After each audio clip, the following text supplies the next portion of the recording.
No bleach highlights are literally the most trending thing right now, but what does that even mean? And how do you determine if your guest is the right guest for it?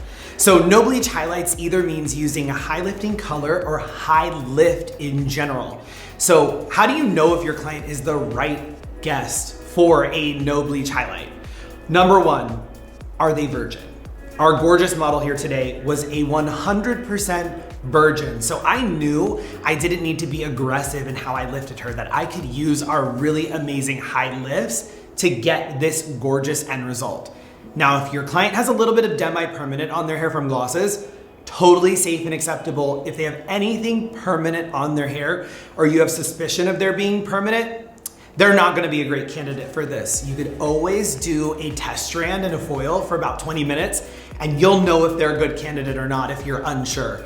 Always go the approach that safe is better. So if you wanna save time from having an uh-oh where it doesn't lift, make sure you do a strand test first. So today we are doing a no bleach highlight, giving you stunning, gorgeous results. And at the end of this, you're gonna need no root melt and no toner. So let's get started. Everything that we are going to be doing today is gonna be with slicing. I know that slicing can often feel very scary, but we're gonna be doing really beautiful fine slicing. Fine slicing with a tease gives you higher impact than a baby light every single day. And I often feel like we do a ton of baby lights and then we finish and we're like, that wasn't as impactful as I hoped it would be. So we're gonna be doing a lot of fine slice teases, working in a diagonal back, up the back sections of the head. So the way this works is I'll take my slice. Right off the top, this is a pretty decent sized slice. And the reason that this looks a little bit thicker and maybe a little bit scary to you is because I can tell that when I tease her hair, a lot of that hair is going to push up, revealing a very, very fine slice. So remember when you're taking your slices to look at the client's hair and kind of see, like I can see her little hairs are starting to poke out here. She's got a ton of new hair. So if I were to take a true fine slice, which this is already a very fine slice, and I give that a tease, I'm essentially highlighting nothing. So really make sure that your section size is intentional based off of the amount of hair that is going to tease up. So we'll go in, we'll take a little bit thicker of a slice than what you would think. We'll give that a nice little tease. And now we've got our beautiful fine slice. I like to kind of clip at my tease and push it out of the way, popping a very large foil in. And I'm using my high lift pearl with 30 volume, mixed 1 to 2, giving me 3 levels of lift, maximum impact with no lightener. Today is our lightener-free makeover. But the reason I chose the high lift pearl, her natural level is light enough that I know in 3 levels of lift, I'm gonna be around a level 9. And the high lift pearl has a blue violet base, and the violet is going to neutralize the yellow tones that I have sitting at a level 9. Because I know I have a good amount of tease, I can be a little bit more straight across with my paint because all that tease is gonna come back down and diffuse that out, and I still wanna have a little bit of strength in my highlight. So we're just gonna fold this up and continue up the back of the head. Now, as you notice, we don't have a ton of strength here for a tip out. I am gonna do a few tip outs throughout her head just to kind of make sure that we have some connection. She is 100% virgin, so everything you see in her hair is just its natural sun-kissed highlight from the sun. So I almost wanna take what her natural sun-kissed is and amp it up. So once I have enough strength on my ends, then I'll do a tip out. So taking my fine slice, that's bigger than what you think, giving that good push up, getting all of those little short hairs out of the way. Again, I like to clip that out of the way so that way I don't get any of those little shorties popping back in. Now I have a fine slice. Placing my foil all the way in. And now I'm taking my high lift formula.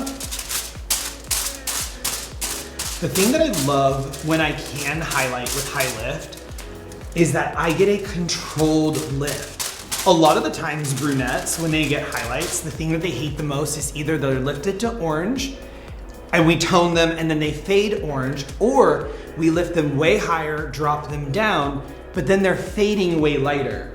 This is not going to fade lighter.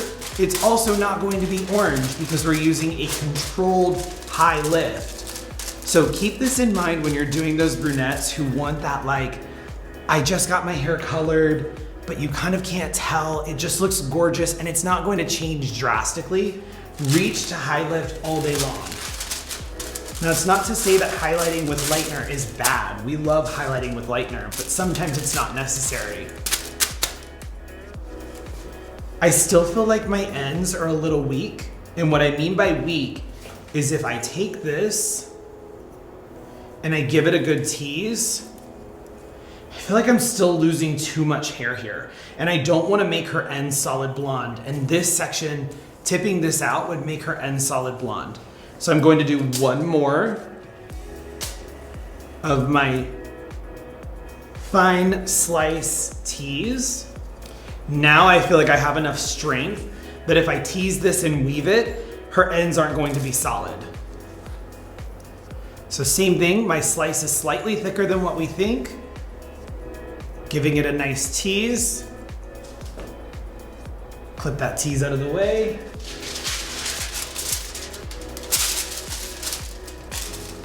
And now we paint.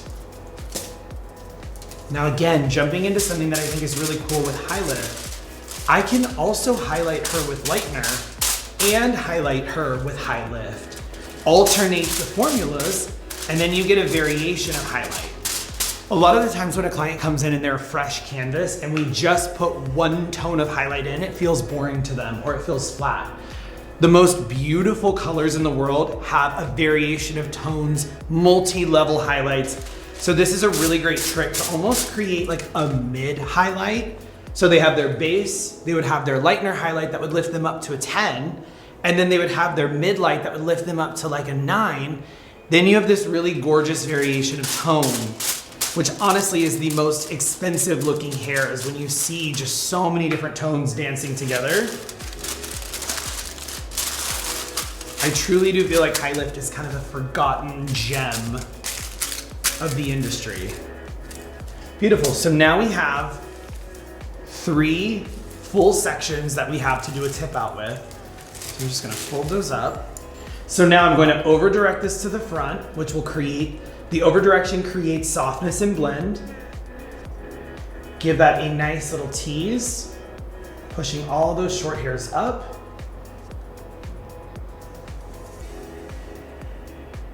And I'm just gonna do a soft weave, leaving a significant amount of hair out to remain as natural depth. That's another thing that I think is really important when it comes to creating really gorgeous color, is making sure that we don't take all of the depth out. Giving that a nice paint. One thing that I also think is really important when it comes to highlighting with high lift is that you really, really saturate the hair.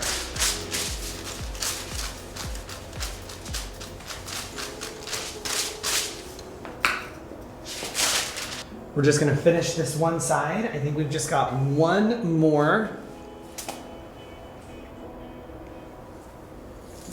So again, we don't have to overcomplicate things to get maximum impact. This is now, will be 4 foils and a tip out in this back left quadrant. High impact, and the amount of teasing that I'm doing is going to create ultimate blend for me. So when I brush this out afterwards, we should not need a root shadow. And one thing that I like to do when I am doing a very high tease, pushing a lot of hair up, I will actually paint my highlight higher than where I want it to exist, because I know that all of this hair is gonna come back down and really diffuse this area. So I'll paint it just a little bit higher to make sure that her color shows through really well. So there is our 4 foils I'm gonna leave this piece alone because this is going to be our connector when we finish the top on this side. So I'm gonna finish this side and I'll meet you back for the connector. All right, we finished our right side quadrant and now we're left with our connector piece. So we've got our little triangle diamond shape here. I'm just gonna take a slice right off the top here, just isolating this little section out. And this is going to be my connector piece that's gonna start me on my journey through the mohawk. So I'm gonna take my fine slice, just like I've been doing in the back, giving that a nice little tease. And this is just gonna make sure that my back is fully connected to the front. When you work in a back half and a front half, it's really easy to kind of forget what you're gonna be doing on the top, and that's so important. So always make sure you leave yourself a little bit of room in this crown section for some type of connector piece so you can intentionally think, okay, here's what I did in the back. I know what I'm gonna do here. What is gonna connect me here? So if their hair happens to split a certain way, it doesn't look like they have two different hair colors happening in their head. So this little connector piece is super important. And as a reminder, I have only done one tip out on each side of my quadrant so far. So that's only 2 tip outs total in the back of the head so far. So we're not overcomplicating things. We're not doing too much. We're just doing enough for intentional impact without overcoloring. So our connector piece is done. And now we're gonna move on to the front sections. In the spirit of not overcomplicating things, we are going to continue with the exact same thing we've been doing in the back. So fine slices on a diagonal back, but we're gonna be taking slightly finer subsections here so that way it's really baby fine. With her having virgin natural hair, she's used to a very, very natural look, so I don't want to go overboard. I think sometimes we overdo, especially around the face, and it can be a lot for clients. We've definitely moved into more of a whispering face frame than such a bold, loud face frame. Everybody's looking kind of for that color that's like, is that your natural or is that colored? So always keep that in mind when you're working around the face. So I'm gonna take my first diagonal back, taking finer sections, and I'm actually not going to highlight directly on her hairline. I wanna make sure that it stays soft and natural for her and feels close to home. So I'm gonna let that sit out. That's gonna act as my natural veil, creating softness. I'm not looking to make her feel like she had her entire head of hair changed, just enhanced. So giving that soft tease. And because I'm working around the face, I've switched to using my short foils and my board, so that way I don't have to lay my foils on her face. And it gives me just a little bit more control. So again, just as a reminder, I'm going in with my high lift pearl, which has the blue violet base to it with 30 volume. And traditionally speaking, I really don't love folding up my foils, but when I'm doing tip outs, I do like to fold my foils up so that way I have a little bit more surface area to work in. So if I do a tip out here, I have more of a surface area and I'm not trying to flip things out of the way or move things. We will be doing a tip out right here in the front.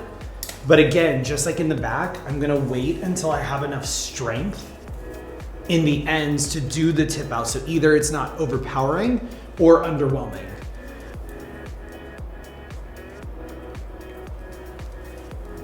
Taking that fine slice. Nice tease. Clipping my tease out of the way. And then one thing I do when I place my board in, I place my board in at the surface and push up. And then I go back with my comb and push that up again. So now all of those little baby hairs are completely out of the picture.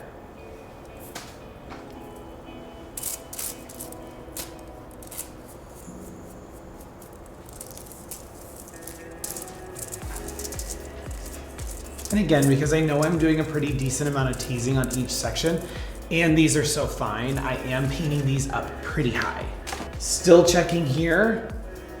Still not enough strength. If I were to tease that, we're working on strands. So again, maintaining until I have enough strength in this section to actually tip out. Third diagonal back, which will be my last diagonal back in this section.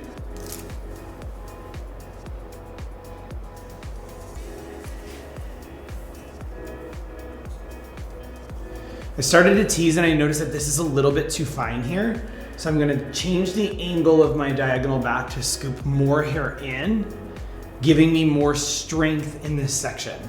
So I can now tease this section really nice, and it's even and consistent all the way across. Which again, it's those little details that make such a big difference when you're doing hair color. So what's going to take your work from being good to exceptional is when you start paying attention to all of the fine little details that make color intentional. So now checking my section here. It's almost strong enough. So I'm gonna drop this last little piece here. In with it, now I have enough strength to tip out. So one thing that's really important when you're doing tip outs, I see this a lot online, is I'll see people grab the section, I'll see them tease here, but then they're painting down here. The ends of the hair that I teased are sitting right here. So when that brushes back out, this is not getting blend in this area. So really make sure when you're doing tip outs, you tease from the area you're going to be painting in. So if I know I'm only gonna be painting through here, I'm teasing from there. That is my big push up. So I know that when all of that brushes back out, this is going to have a really soft and beautiful blend.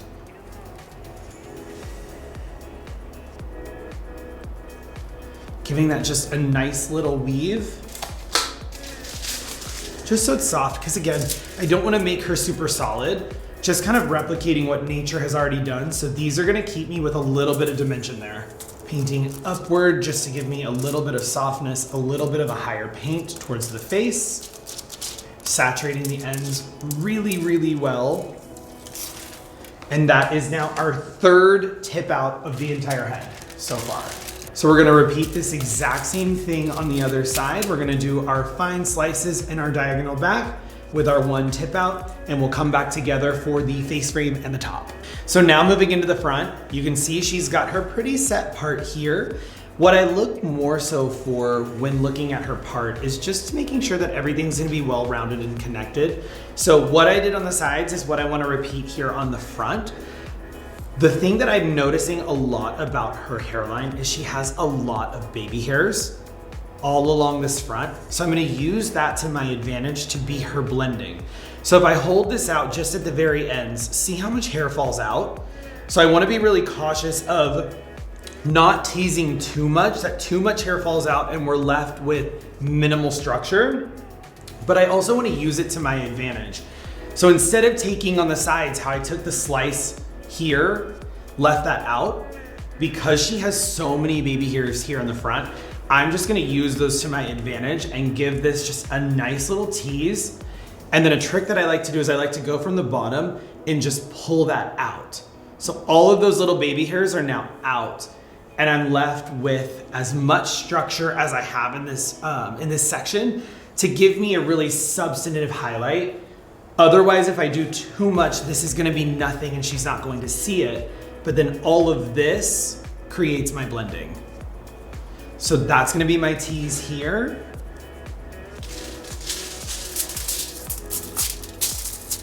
And I'm bringing that up and in, and as you can see, I've got some of my teasing sitting inside of my foil. So I just go back and give that a nice push. Clipping the little baby hairs out of the way. And we're gonna paint. I'll do a soft feather up.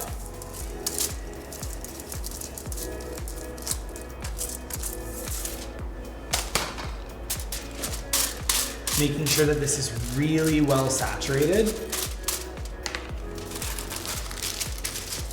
And again, because this is right around her face, I'm just gonna fold this all the way up. And then I'll move all of these little hairs just to keep her comfortable. so she doesn't have these hairs poking her in the eyeball.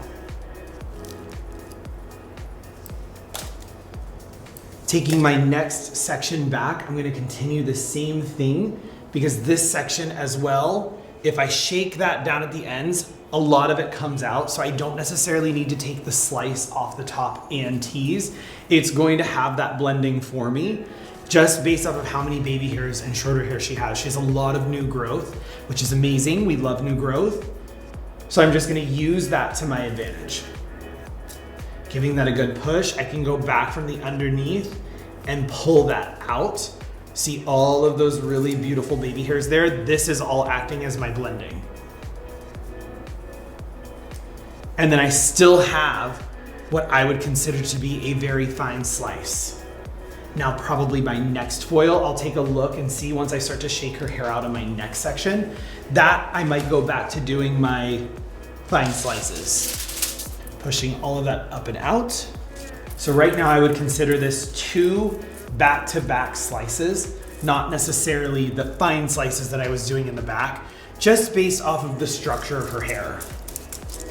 So now I'm going to take my next section back.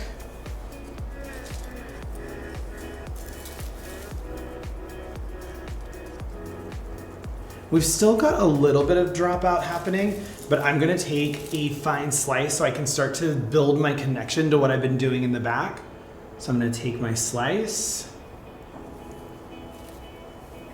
Take my slice just a little bit thicker. And letting this drop out. Now I'll give my nice tease. And now I'm back to doing the same fine slices that I was doing all over the entire head. Right now, I would consider these to be pretty close together because that's minimal leave out. As we start working our way back, our space between our foils is gonna start to get bigger and bigger to connect with what we were doing in the back. So again, that's thinking about those transitions and how you're going to use them. So I'm always keeping in mind how I connect to the back of the head when I've already done it and I'm working in the front.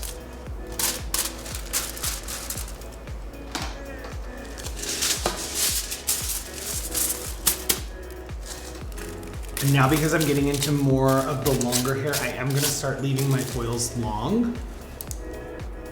And because I have more substance in the hair, I'm gonna be switching back to my bigger foils, giving me more painting room. So I'm taking my nice slice. These will continue to be my dropouts.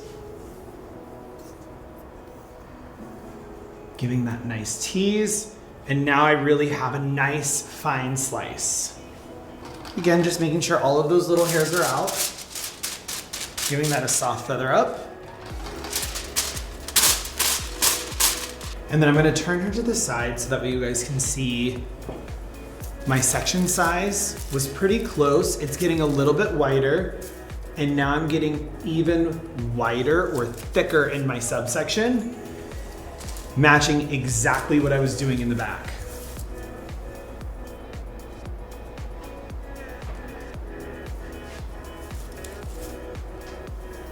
Taking that fine slice, giving that soft tease, moving my dropouts to the side. And then I will be doing a final tip out on each side of this front, and that will be the final 2 tip outs. So in total, in this entire head, we did 2 in the back, 2 on the sides, and then it'll be 2 on the top.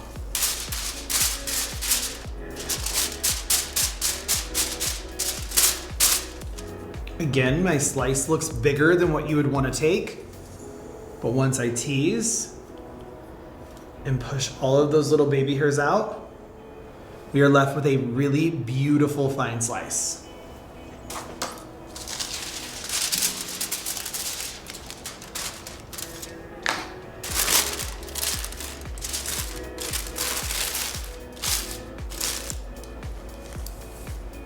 And then this is going to be my last slice.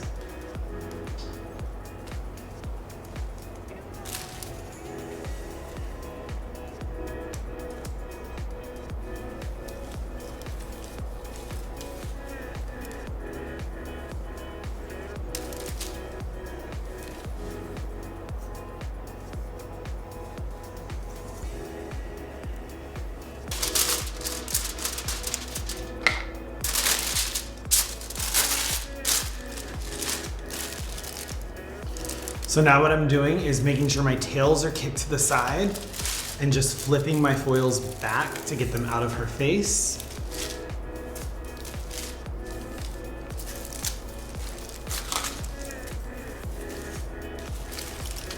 There you are. So now what I'm left with here in the front are all of the tails of all of my dropouts. So to connect all of this together, we're gonna over direct forward. Give that whole section just a nice little tease. It's essentially already in little weaves for me because it came from each individual section, so that's why it looks like little weaves. I actually really like how the front of this looks, but then I want to weave that out just a tiny bit more towards the back, leaving those little dropouts there. And I'm going to use her lip as my guide.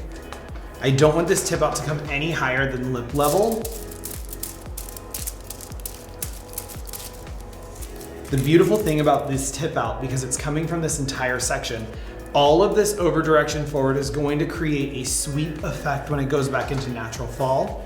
So between the over direction, the tease, and I'm going to paint this at a slight diagonal angle, it's giving you 3 different factors to give this tip out blend.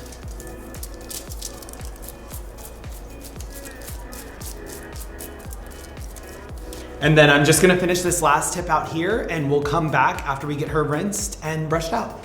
So the beauty of a no bleach lift is that you literally get out of the shampoo bowl, you brush out your client and you're like, oh, this is stunning. I literally need to do nothing. And that's exactly what happened here. We brought her back, we towel dried, we looked it over. It needed no root melt and it needed no gloss, no tone.